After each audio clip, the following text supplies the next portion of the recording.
দুর্বল দল জিম্বাবুকে পেয়ে আবার ফর্মে ফিরে আসলো বাংলাদেশ ক্রিকেট দল।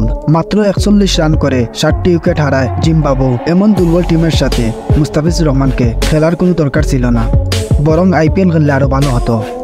এবার লাইভে এসে একই বলল সাবেক ক্রিকেটার মাশরাফি মর্তুজা। দর্শক, শ্রীলঙ্কার বিপক্ষে খেলতে মাঠে নামে বাংলাদেশ ক্রিকেট দল। সিরিজ খেলতে নেমে একটি লজ্জাজনক হার হারতে হয় বাংলাদেশকে। এটা লুকানোর জন্য জিম্বাবু দলকে খেলার জন্য প্রস্তুত করেছে BCB, যাতে বিশ্বকাপের প্রস্তুতি হয়। এবার প্রথম ম্যাচ খেলতে নামছে জিম্বাবু। প্রথম ম্যাচ টস হেরে ব্যাটিং নেয় জিম্বাবু ব্যাটিংয়ে নেমে ডং শুরু করেছে। তাদের ব্যাটার আসে আর যায়। 41 রানে 7টি উইকেট হারায় জিম্বাবুর ব্যাটাররা। এত দুর্বল জিম্বাবুর সাথে খেলতে কি মুস্তাফিজ লাগে?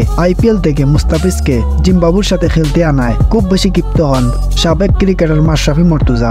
তাই তো লাইভে এসে বলেন, এত দুর্বল জিম্বাবুর সাথে কি মুস্তাফিজুর রহমান বোলিং করবে? মুস্তাফিজ IPL খেললে আরো ভালো হতো, তার বোলিংয়ের ভালো প্রস্তুতি হতো। আর বাংলাদেশ ক্রিকেট বোর্ডকে আমি বলছি, বিশ্বকাপের আগে জিম্বাবুর মতো দলের সাথে খেলার চেয়ে না খেলাও ভালো।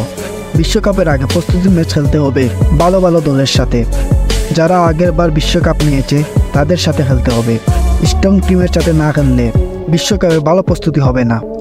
দর্শক, মাশরাফি মর্তুজার কথা আপনার কাছে কেমন লেগেছে অবশ্যই কমেন্ট বক্সে জানাবেন। আর এই ভিডিওটি ভালো লাগলে লাইক করবেন, সাবস্ক্রাইব করবেন। আসসালামু আলাইকুম।